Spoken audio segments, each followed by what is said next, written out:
we start to understand that he has some extra powers, extra human capacities, such as the ability to know your thoughts, read your aura, to watch you inside.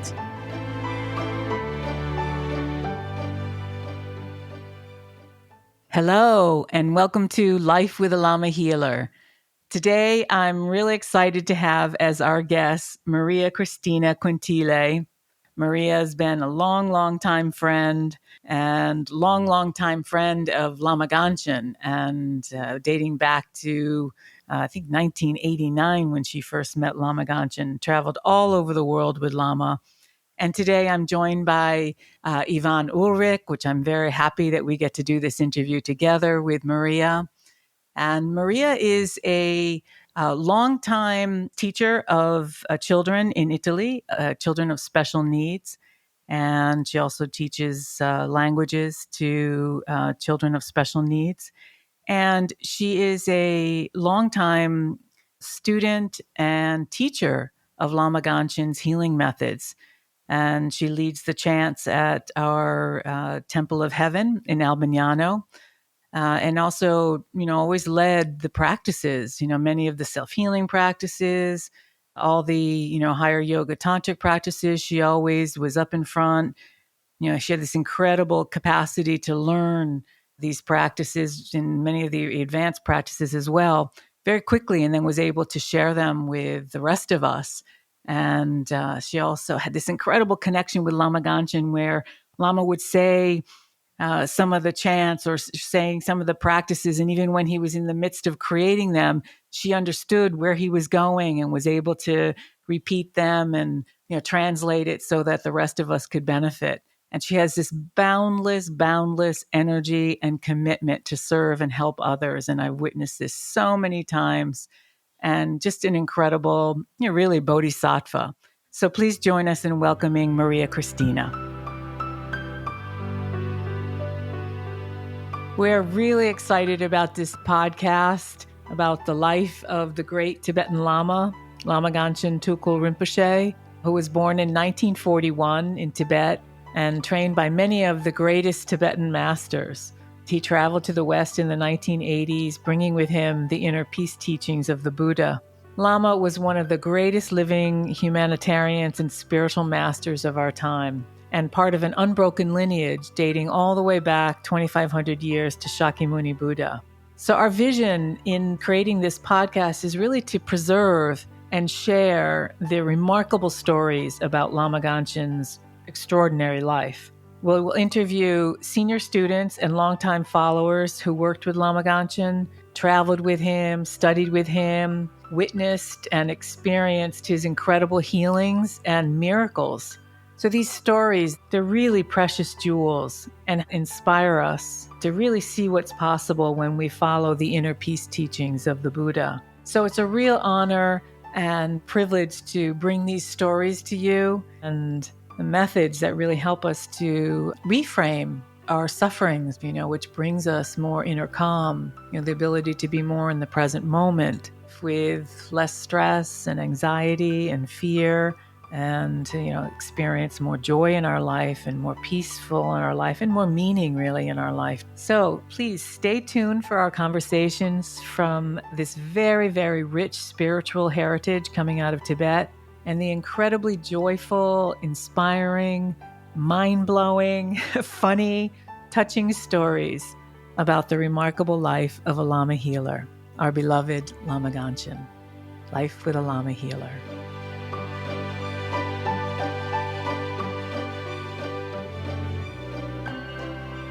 Welcome to our show, Maria Cristina Quintili, we have as our guest today. And I'm so excited to have you here with us. You've been such a long-time friend and traveled so many wonderful places together. So welcome to Life with a Lama Healer, Maria. Hello, Lilia. Thank you. It's a pleasure to be with you both here. Thanks, Maria. It's a pleasure to have you here with us. So, Maria, I know that you've been a long-time student of Lama Gangchen's and traveled all around the world with him. Can you share with us how you met Lama? Yes, of course. I met him for the first time in Milan at the inauguration of the Lama Gangchen is Tertiary Center in Italy. The summer before, I went with some member of my family, 2 brothers and their wives, and one of my nephews. We went traveling in Nepal. And in Kathmandu, the year before meeting Rinpoche, I met one of his disciples, which was a Tibetan girl, Jampa. And the night before, there was a great earthquake. My friend, she was with me and she wanted to inform the mother. At the time, we don't have any mobile phone or internet, so we need to go to the post office in Kathmandu. And then she sent a telegram to the mother to say that we were okay. There was an earthquake in Nepal in 1989. Yes, just the night before I met this girl. So the day after, we went to the post office and I was there waiting, and she made the telegram to the mother. And at the same time, there was there one Tibetan girl, very beautiful with long black hair. And she was radiant. Somehow I felt attracted to go to talk with her. And then we spoke a few words, and then she was a disciple of Lama Gangchen. And we became friends. And the day after, she brought me to see the Lama house in Chabil, in Kathmandu, that is called Labra. And then there I met part of his family, and I slept there for the last few days that we were in town. So it's a nice experience. And there was a monk there doing the Guru Puja, which after became so important for my spiritual life and practice. Did your family come with you and stayed at Lama's house also?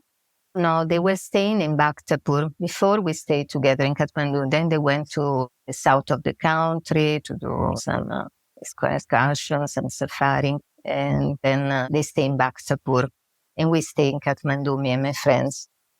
Did you hear the Guru Puja the first time, or you have had already some kind of spiritual practice before you went to Rinpoche's house?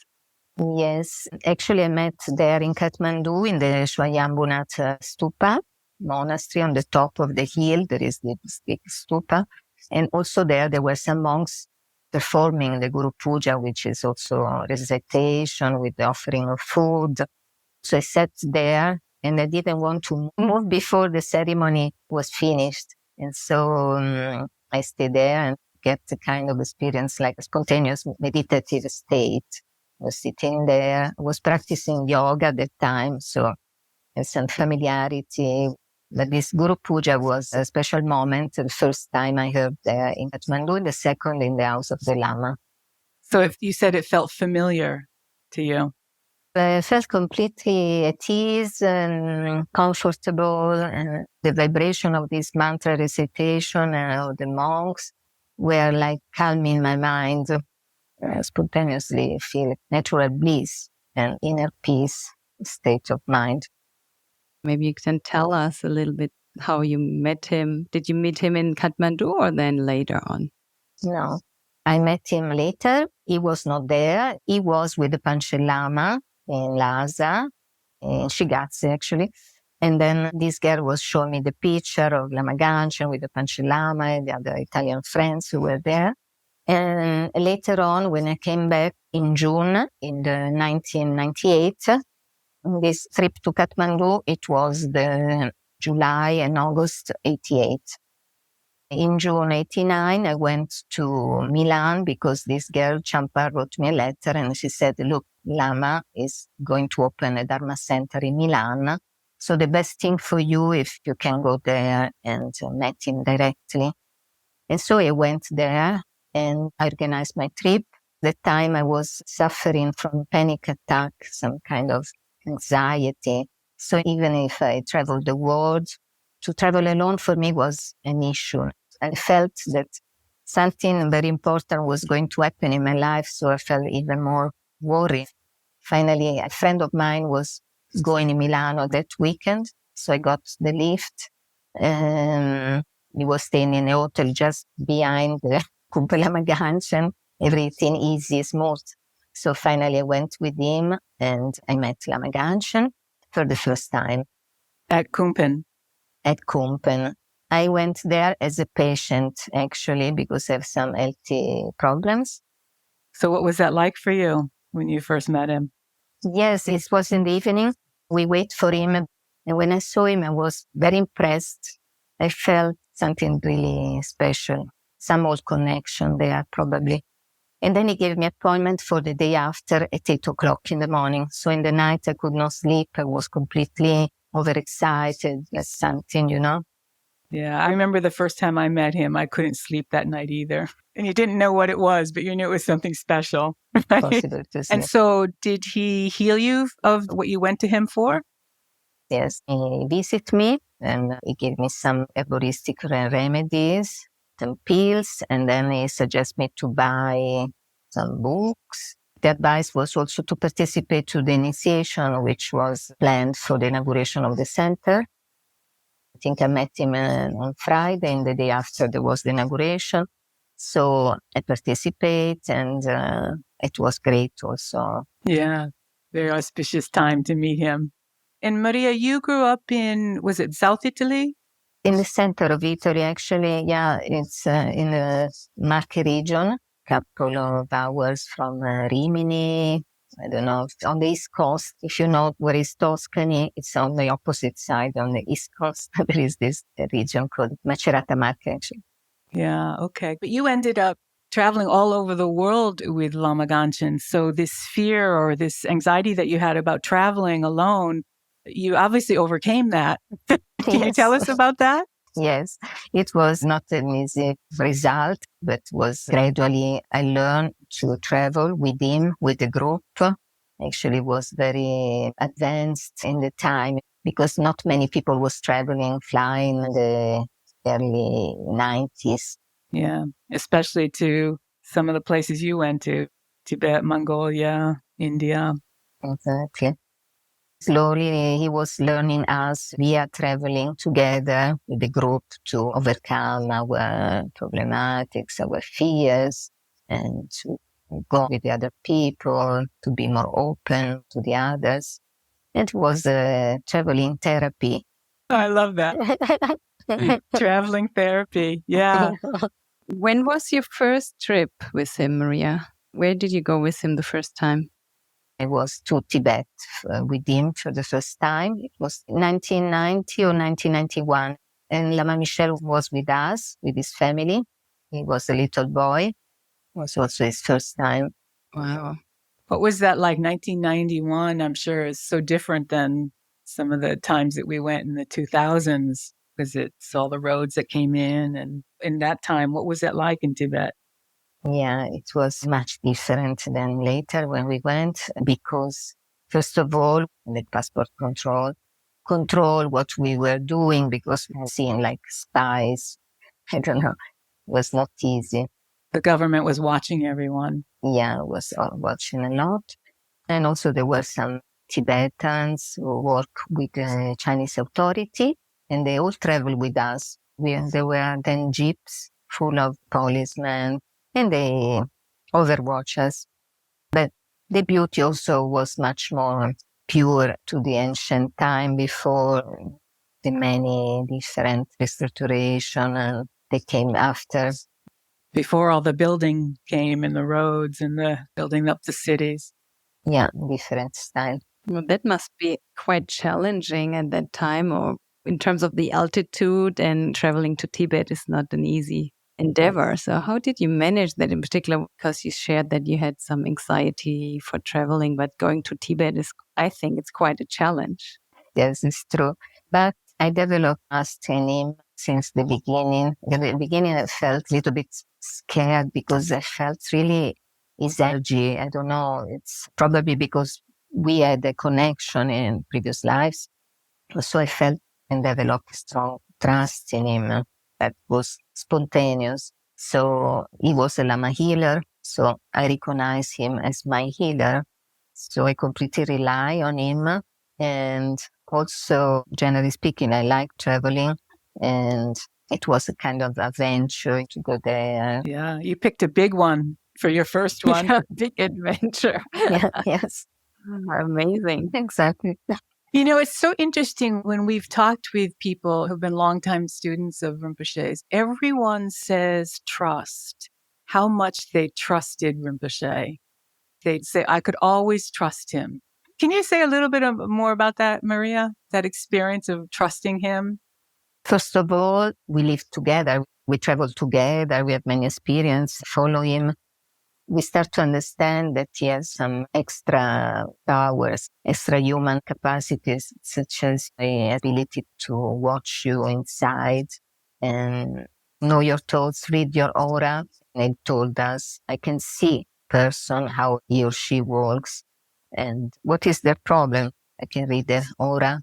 His advice was very, said, okay, you do this, and then the things with his blessing goes extremely well. And if we didn't follow so exactly his instructions, a great master like him would give you some options. The first advice is the best for you, but of course could be also the most challenging. And then he gave easygoing other options. And in any case, sometimes due to our ignorance or whatever fears, we act in other ways. We have also the result, which was not as good as it could have been. So you had many experiences where you would ask him for his blessing and his advice on things, and his reply to you, you always had a good solution if you followed it. It showed you that you could trust him. Yes, exactly. So develop. And increased your trust. Yeah. Exactly. Experience after experience, positive experience after positive experience on the base of our reality. I developed trust, and also it was so full of love and compassion, loving kindness and wisdom. It was training us to become the same, more compassionate, more loving, more kind, more peaceful through the examples. Maria, do you have a story of how compassionate he was? Like something that you witnessed of how extraordinary his compassion was? Oh, yes, many stories. In fact, we were in a Chinese temple, I think in Beijing. There were outside one big bell. People go there. Normally they make a wish and then they ring the bell. And that time there was with us one friend who was wishing for many, many years. She was longing to have a child, to become pregnant and to have a child. And then I noticed that many times she came to ask Rinpoche about that. I saw very clear that Rinpoche took the responsibilities to fulfill the wish of this woman when she came again to ask for the same reason, to get a child, to become pregnant and to get a child.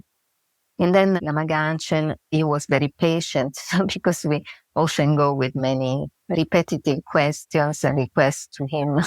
So he was very patient to continue to listen to us, and probably was already working for us to fulfill our wishes. So in that case, I saw he concentrate himself, visualize in front of himself, a little bit higher, something, probably his masters, his gurus. And then he formulate the wish. And then he get really concentrated. And so he took on his shoulders, on his will, and all his strength and energy focus on this wish. And then he sound the bell, make the big bell sound. And after a couple of months, the lady was pregnant. Wow. How beautiful to witness that. One time when we were in New York and they were leaving to go to the airport, he came for a series of meetings at the United Nations and then some teachings that we had at one Dharma center in New York City that we rented. And as Rinpoche was leaving, I was asking him if he would help me with my business at the time. And he said, okay, look up into the sky. And a rainbow appeared into the sky, this really beautiful rainbow. And he says, okay, now you make this wish right now. You look up into the sky and you make this wish right now. You ask for what you want right now.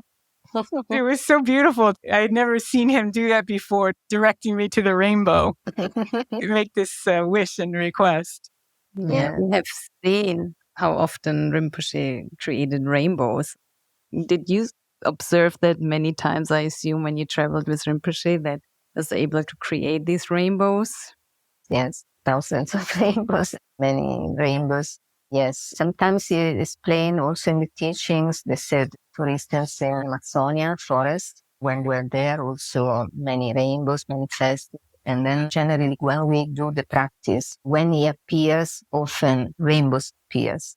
And often he make us doing the practice together or show to other people the practice. He was explaining this phenomena sometimes like that. I said, now the spirits of the elements, they are happy because we did making peace with environment practice.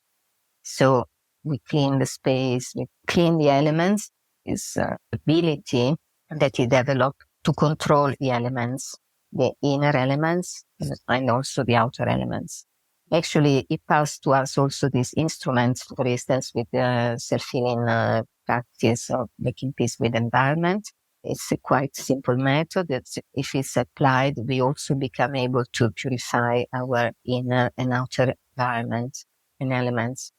Yeah, very powerful. I just remembered this story that has stayed with me for such a long time. You once told me you were in the Amazon and you were on the boat along one river. And you said that you had gone on this trip and you were feeling very peaceful from all the prayers and the pujas and then being in that natural environment of the Amazon. And there was this big, huge, hairy black spider on the boat. And me, I have such fear of spiders. And so I always remember this story. Can you tell us that story, actually? It's such an incredible story about the power of being in this incredible Zen state. Yes, of course. It was a really enjoyable retreat because we were on this boat, we sleep on the hammocks, and sometimes we stop, we stay in the beach. It was beautiful. That time I came across this big tarantula. Actually, when you have a spider in the house or any kind of insect that you want to save the life because we don't want to kill any living beings, normally take glass and I take a postcard or paper sheet and then I put under, I close, I imprison the insect. In this case was the tarantula. I asked to the Indians who were there, they were not so impressed by big spiders because they're used to them. And so I asked them, please, to give me a cup and a cardboard. And then I imprison temporarily the tarantula and spider. And then I went down to the beach. Only I got a panic attack on the stairs. Oh, you did? I did. Going down. Going down because there was not so stable. Then I started to get in this state of flight of flee, frozen also. I start to think, oh, what's happening if I misplace my step and I fall down? I was with the spider in the cup and for some time I was there frozen. Then I took my courage, I started to breathe. I gained again the control of myself and I did the final steps and I reached the beach and liberate the tarantula because it was completely dark. And then I'm sure you had a big exhale, right? Yes, as it scurried away. Yes. Yeah. The nature there is so strong that you feel really like the pulsing of the big lungs or the heart or whatever. For a moment, I felt so small, so tiny, and I felt completely impressed by the feeling all this sound of the jungle there, of the animals, birds. It's something really intense, extraordinary intense for people who's living in a normal city environment. It was very strong. Yeah. I was already proud of myself when in Italy, in our house, I saw a Scorpio. Mm-hmm. And I did the same like what you did with the tarantula, with the glass and the card, and brought the Scorpio outside. I would never do, and I still don't know why I or were able to do that because I'm so afraid about spiders and scorpions. But I could. Yeah. I think there's a kind of an energy around Rinpoche and Lama Gangchen when we are close. There's a lot of courage given to us and calmness. Yeah, yes, definitely. Also, I think as practicing Buddhists, we recognize the interconnection between the animals and insects and nature and ourselves. And we take this commitment not to kill things. And so I think that commitment helps us to overcome our fear of spiders and snakes and all these creepy crawlers.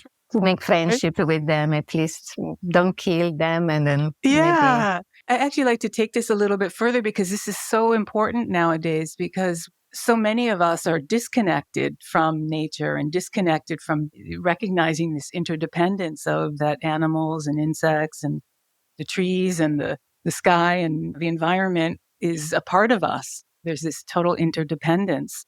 And for many people, the impulse when we see something enter that we don't want it to, like a snake or a scorpion or a spider, is to kill it. And stopping that impulse and recognizing that little being there's an interdependence there. And then this commitment not to kill because of that interdependence. Yeah. So Maria, is there some story you could say or tell us about that interdependence and embracing nature and beings? Yes. In reality, we have this vow, which is one of the main principles of Buddhism, which is the AHMC. It's the non-violent commitment to try to not harm anybody and, if possible, to help, but to save the life. Ahimsa. This is big AHMC principle. And this is because, in fact, we are not separated from the outer world, from the other beings. We are interconnected. And reality and phenomena, but in fact, we are interdependent. We are like quantum physics. They speak about the phenomena of the entanglement, and even is going further that not only we are not separated, but we are interdependent in whatever the observer is doing to the reality is responding, and the quantum field is responding according to the individual who perceive the phenomena. Yeah. So it's quite complex context, but we have learned to observe the reality in perspective. We learn to see positive interdependence in our lives. If we behave in a certain way, with action of the body, of the mind, such as thoughts and words, then the result could be positive. If we behave in a different way, the interdependence can become negative, like the one that we create as humankind nowadays, the environmental crisis. Something really to be present to and to be mindful of every day, right? That our thoughts and our perceptions impact those around us and the environment. We all are dependent from other people kindness, for instance, the food we eat, the clothes we wear, were done by other people. So we should recognize that we receive a lot from the others, and so we want to give back and at least recognize that we are so close. There is no difference between me and the others. By all the holy beings' blessing, By all the holy beings' blessings, violent sickness, violent sicknesses be transformed into non-violent sickness. be transformed into non-violent sicknesses. Sickness come big, come small, small come dissipate emptiness or peacefully. Big sicknesses become small and disappear in emptiness, peacefully and quickly. By inner scientist Shakyamuni Buddha's blessing. By the inner scientist Shakyamuni Buddha's blessing. By the power of the truth. By the power of the truth. Violence news. Violence news. Be transformed into non-violent news. Be transformed into non-violence news. News for beautiful, peaceful, joyful, good news for now and forever.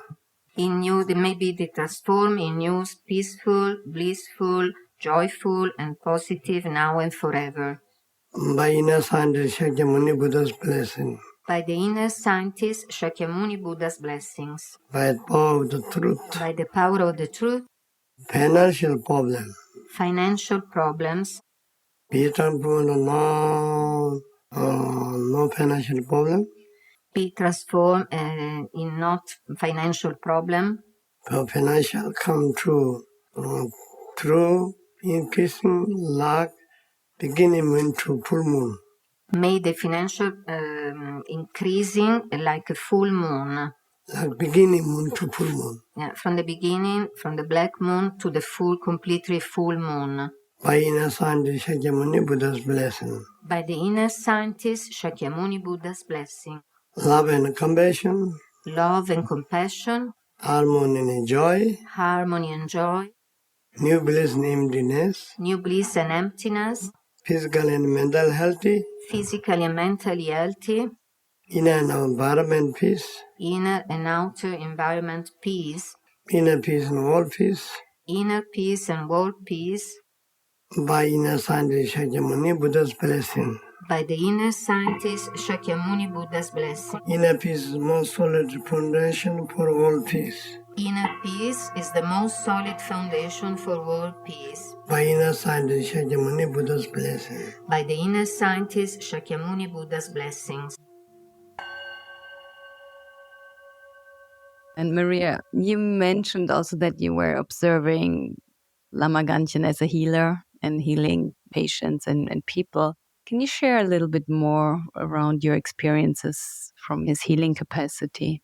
Yes, it was clear that Rinpoche has a long-term vision about the person, not only a deep vision. He was able to read also the karma of the people, the habitual tendencies. And often he asked to the patients, in this year, for example, 1994, you did this and that action, this and this happened. And the patient would confirm, say yes. Right. So you already see the root of the problem. This incredible clairvoyance that he had. Clairvoyance, right? And get the confirmation from the person. Another incredible thing. And this is what we call in Buddhism the skillful means. The skillful means of the healer, of the Lama, of the master, qualified master, to be able to see for each and every person what was the real problem, how was better to interact with the person, which challenges or advices was better to give to the person in accordance of the manifested symptoms. And also for the psychological point of view, extremely rich, full of many different methods and skillful means to the person. Right. So for instance, for a person shy like me, then an example is said also, okay, now you have to go always always in the front line. Then he gave me the microphone to sing, to talk, to translate. It was a little bit at the beginning very challenging, but then slowly we developed confidence and just an experience to talk about myself, for instance. And for other people to get easily angry, then you would never say, you should not be angry. Anger is bad, like this. Then he was surprised and say something like, okay, you did good. Great. To provoke the reaction of the person. Huh? Yeah, continue. And then the person, of course, question himself, said, why the Lama? They knew they do something wrong. And I said, why Lama saying like this to me? And then slowly they become a bit more self-critical and start to shadow side. Nobody wants to look there normally. I saw Rinpoche also do that with people who have maybe a drinking problem or drug problem. I think that he wanted people to know that he accepted them and he was going to help them, but that they didn't need to feel shame for their habit and that he made them feel okay and loved and accepted. Exactly. Yes. They received love, attention, care. They were the object of many kind of generosities. The people start to relax because most of them never have someone who can accept them. Normally they are rejected or well seen. And he also had the way of making humor too. Being in an American culture, shopping is a pastime here. People growing up with my mother and my two sisters on a Saturday, we would go shopping. So it became this habit. And so I remember one time saying to Rinpoche, I shop too much. It's so much part of the American way of life. On Saturdays, you go to the mall. And he said, yeah, it's part of your culture. He said, but for you, no problem. He said, just don't buy the whole store. Yes, it was very humorous also. Yeah, and he just make me relax about it, you know? He was just such an incredible way of being, right? Just so special. It was unique. So many qualities, unbelievable. It was really special. And his responses were sometimes interesting. I remember once in Borobudur, I asked him, Rinpoche, what can I do when I go back to my doctor and have my checkups? I'm always so concerned because I had cancer, and I'm always afraid to go back and have these checkups. And it's always stressful, and I would like to generate more peace, mind. And he looked at me and he was just laughing loud and laughing all the time. And then my friend said, "Which joke did you tell him?" And I said, "It wasn't a joke. It was really my concern." And that's it. That was his response. And this sticks so deeply with me all the time when I went now to my checkups. I always have this laughing. I said, okay, it's fine. So really amazing responses, which at the beginning you don't understand necessarily, but then it becomes really a teaching. It's a clear teaching, yeah. And energetically, he's giving us this blessing in our mind so that whatever that problem isn't such a big problem. This imprint in the mind, it is laughing that you carry with you. Yeah. The difficult moments, it's really some blessing of the mind. Yeah. Yeah. Amazing. I was listening to one of the wisdom oracles that are on the YouTube channel. There are all these wonderful short videos of Rinpoche and his teachings, and been listening to many of them. And the one the other night was on, many times we talk about the problem that we have. I have a problem at my work. I have a problem with my health. I have a problem with my relationship. And we use that word a lot, problem. And he said, if we just switched that word, replaced that word with difficulty, small difficulty. I have a small difficulty with my relationship. I have a small difficulty with my work. And just that one switch in our mind makes our mind more at ease. And it doesn't seem like such a big thing. It was so beautiful, right? Just to have that one simple method.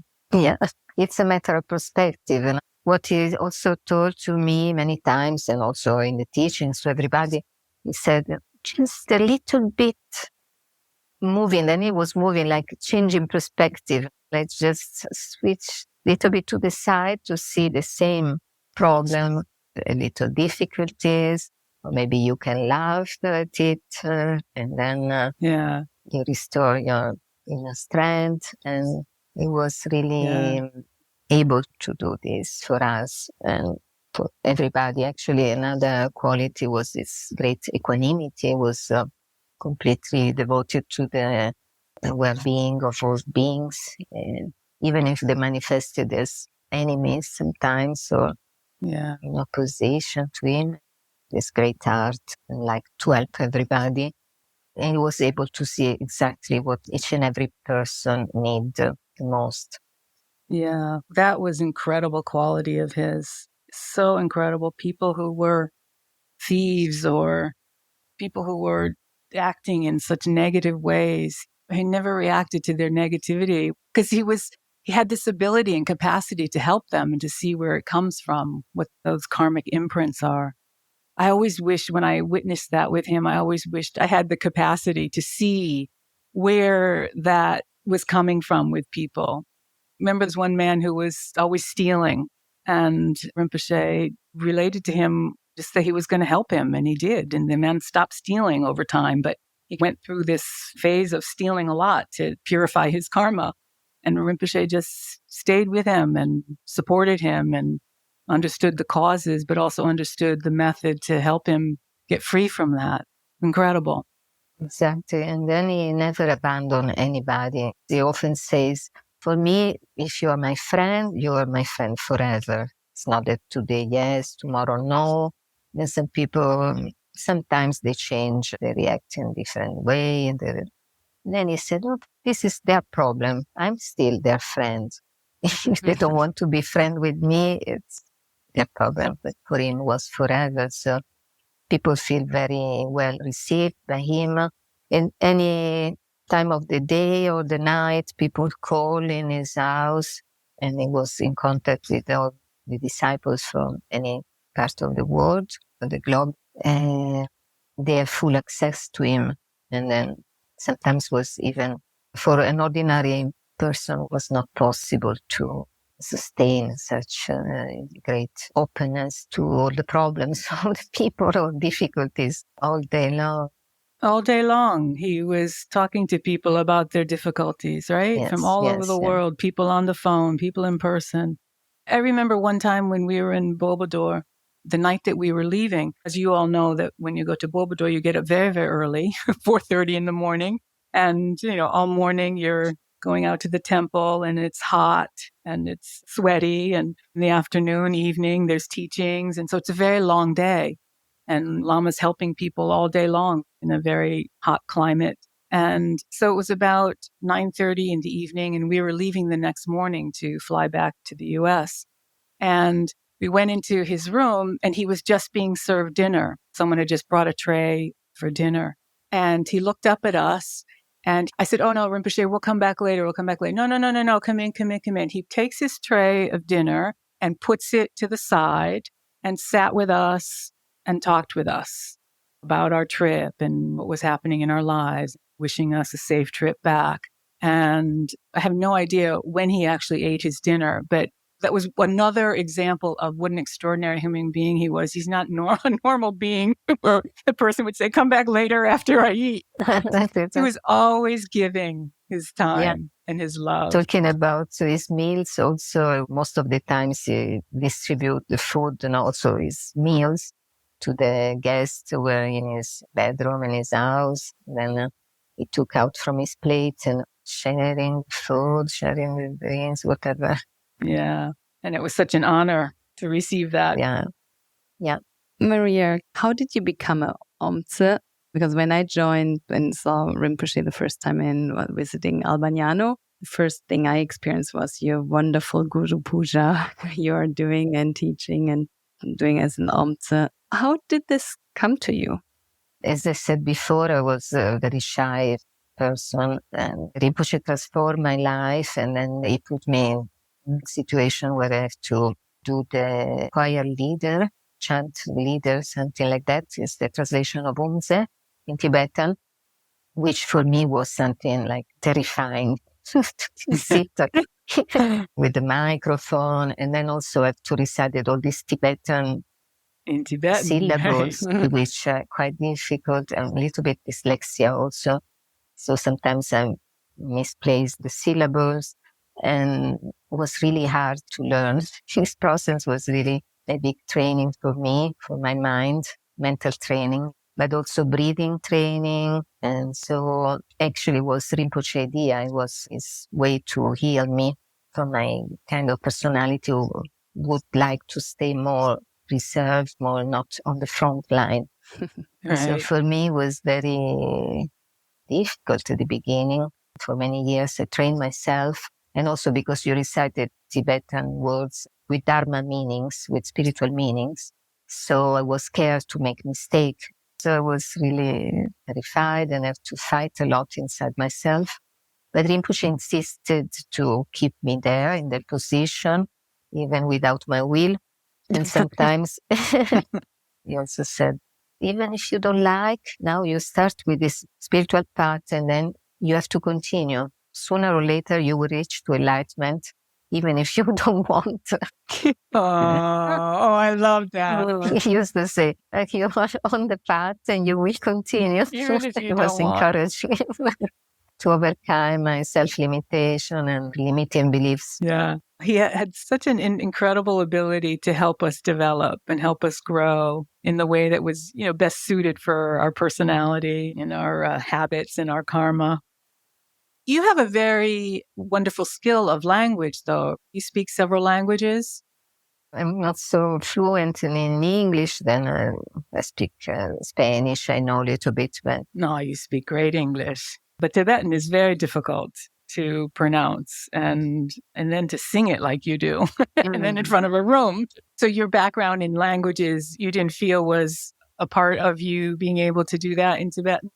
No, the beginning was something really overwhelming for me, completely self-defeating behaviors, because I said, I cannot manage. It was so difficult for me. Rinpoche said, why your fear to make mistakes? He pointed out to me, because you learn with fear. In the process of learning in my childhood. When you were a child. Yeah, I was learning with someone who I have to do correctly. So I get this anxiety to perform. He knew everything. He could see everything. And he was able to let me slowly overcome myself in this weakness and this vulnerability. And also one time he challenged me, and this was amazing, the first years we were in Albagnano, he placed one big throne in front of this pillar, and he proposed me to sit in this very high throne, like the unze in the monasteries. Mm. And so I did my first performance there, because then it was a little bit like the story of Shantideva. Shantideva, who was in the monastery, Yeah. considered the one who was the lazy bone, the one who was, Didn't know anything. they don't know anything, only eating, talking. And then, then they say, I compose some verses, something. And then the companions, they prepare one very high throne for him. So they want to take joke of him. And then it was really too high for him. So he just touched the throne and the throne came down.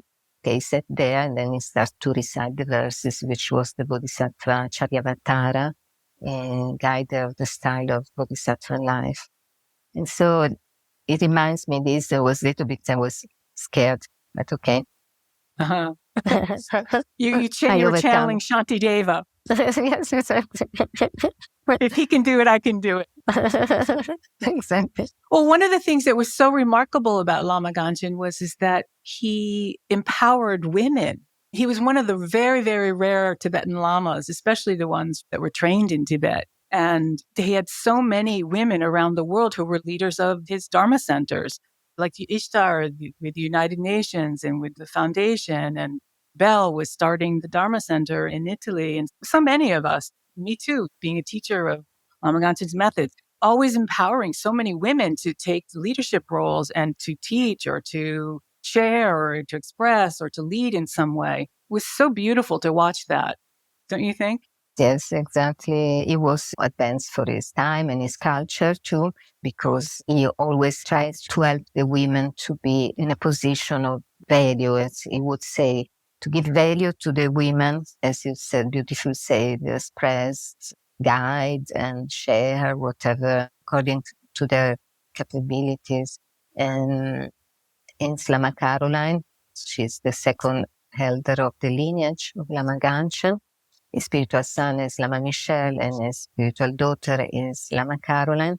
And also he expressly wanted that it was so that the women has their own space in meditation center, their own responsibility roles, and he always trusts women and gives space and support to realize their project, their aspirations. He also really understood that the feminine energy is what will heal our planet, and that this feminine energy, especially when the elements are in balance, is desperately needed in our relationships, in our families, in our workplaces, everywhere in the environment. So he understood that at a much higher level than just the female and the female body. Yeah, exactly. Also on an energetic level, exactly as you said. And then we also have this practice with the 5 great mothers of the elements.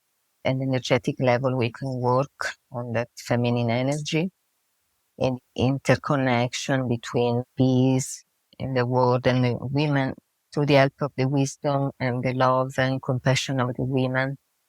Yes, so needed, even more so now than ever. Yeah. So Maria, was there any sayings that Lama would say to you, or a message that he would always give to you? Yes, many. Some of them are very personal, like because I was suffering about rosas, anorexia. The first thing he was said to me in Italian often says, Maria, prima mangiare. Maria, first thing you should care is to eat well, eat at the proper time, first things you eat.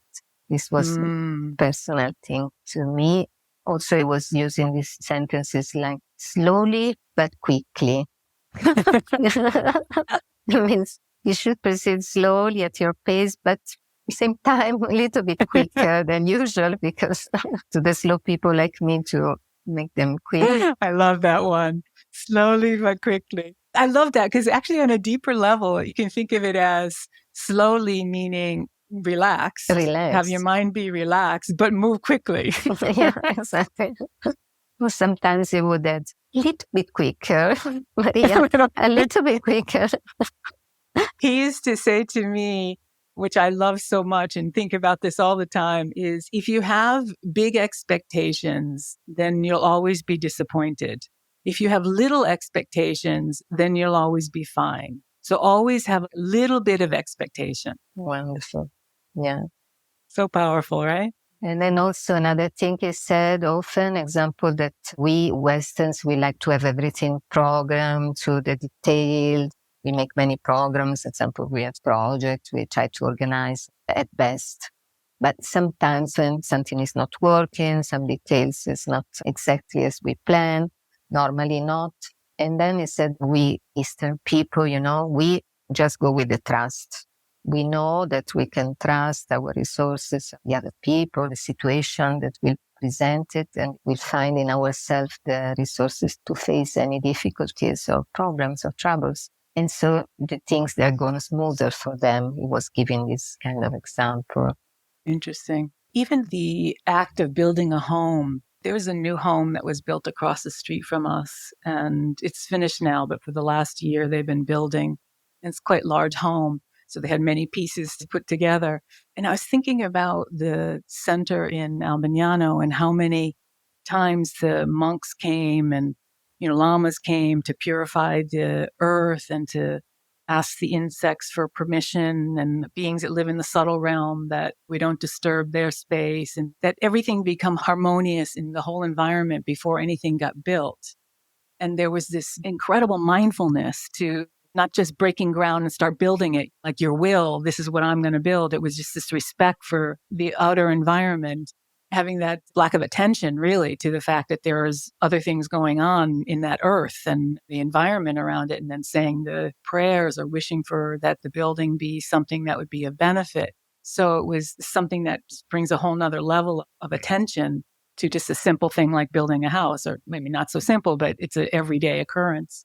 Yes, yes. And we saw in the construction here in Albagnano so many preparations and Tibetan culture, this lineage that we follow. Lamas, they are very attentive to the subtle levels of beings who live in underneath worlds we don't see, but they are very much aware and they have their own method to make peace with them and build friendships. Yeah, incredible respect and attention, awareness that they have. If you had some advice that you could give to other spiritual seekers, what kind of advice could you give? First of all, I think you should try to be the most possible in contact with your heart, not the physical heart, your heart chakra area that should be connected with the brain. You can travel alone on the spiritual path. You can follow your inspiration, your predisposition. But in fact, if you find a reliable spiritual friend and can help you, guide you, protects you from the downfalls, and it's very useful because it depends on what is your objective also in life, in the spiritual life, in particular. If you wish to reach the enlightenment, example, as we aspire in this particular part of the Vajrayana Buddhist, which is called in the Ganden Yingyo tradition, path is quite long and deep, and alone we are not able to proceed much. So it's advisable to find a spiritual master.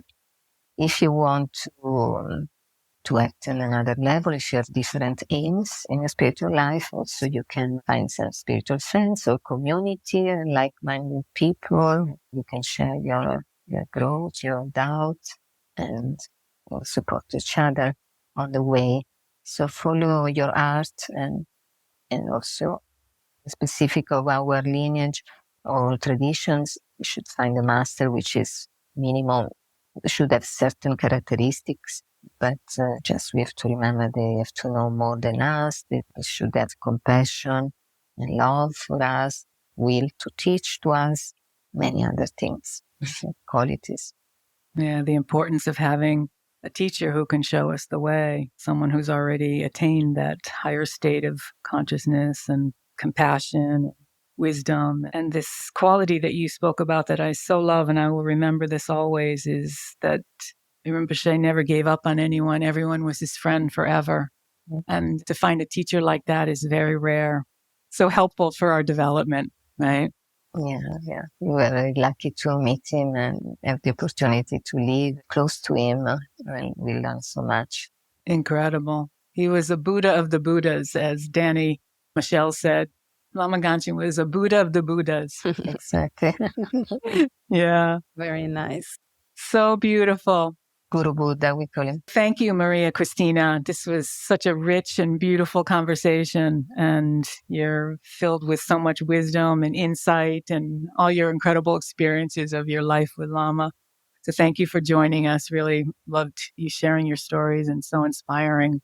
Yeah, thanks, Maria. It was incredible to listen to you, how you were transformed. I can see definitely and how you were transformed. As you always say, introverted and not so much in front. And I see you now as a person really being at the front and doing this wonderful role. And so fantastic to see your life and experience with Rinpoche. Thanks for sharing. Thank you so much for the invitation. Thank you, Lilia. Thank you, Yvonne, that we are together. And thank you so much. Yeah. We see you soon. Yeah. And in the meantime, heart to heart. Yeah. We are always together, as Lama says. It's always together. And Maria, so we always like to ask our guests if you could just make a short dedication, that this conversation be a benefit to other people. And if there's some short dedication you could make for us. Yeah. Okay. So dedicated to the long life of the gurus, all the masters, the real masters. Jetsun lame kunsarap tenshin, nan kantrille chochur gyapadam, lozan tepe dromesa sungin, drowe mutsaltatune gyurchik. Chanchu sanchorin pochen, Makipana Kengyuchik Kempanyam Pamepayan Gone to Pewashon Ni modele Zandelek Ni Mekunyan Deleshin Ni santa tu telepel, Goncho sunki jingilob, Goncho sunki gondrupson, Goncho sunki trashishon. At dawn or dusk, at night or midday, may the three jewels grant us their blessings. May they help us to achieve all realizations and sprinkle the paths of our lives with various signs of auspiciousness. Grazie. Oh, beautiful. Lama Ken. Thank you, Maria. Thank you.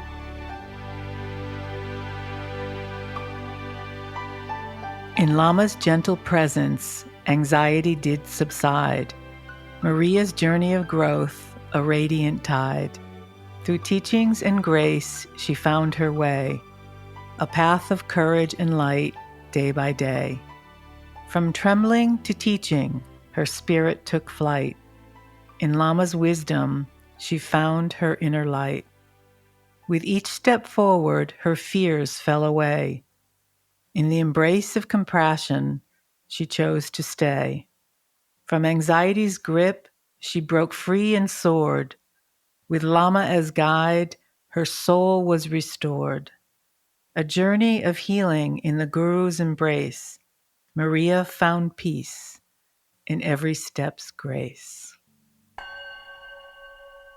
I love this conversation with Maria Cristina and Yvonne, and especially when Maria was talking about the feminine energy and how important it is to take care of the feminine energy, and how Lama Gangchen had this huge commitment to really helping women to come into their full potential and developing, women to take leadership roles, but then also on the macro level, for our environment and, making peace with our environment.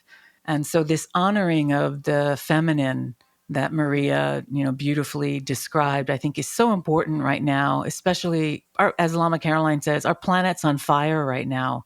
Look at all these natural disasters that are occurring. Seems like every week we hear of a new, either earthquake or a massive devastating flooding or the fires in Hawaii and everywhere, Libya, so many places. And so this taking care, all of us really needing to really make a commitment to making peace with the environment practice, really honoring Mother Earth, Mother Wind, Mother Fire, Mother Space, Mother Water, and the women in our lives also. But the whole feminine principle is the more that we take care of this and honor this and, create the mindset to see the interdependence of ourselves and the outer environment, really change some of our habits to take care of the environment, really can help to restore the balance, eco balance, but also, just really bring in harmony, this feminine energy. And when that's in harmony, everything else is in harmony. So I love this conversation with Maria. So thanks for joining us. And if you'd like more information about our projects around the world, Lama Gangchen's humanitarian work, the meditation centers around the world, you can go to nalso.net and nalso.org. And if you'd like to ask us a question for a future episode, please go to lamahealer.com, lamahealer.com. And in the description, you'll see we'll share some other links that if you'd like to find out more information. So thanks for joining us. And I hope this conversation was inspiring for you as it was for us. And in the meantime, be well, be peaceful. Lama Gangchen.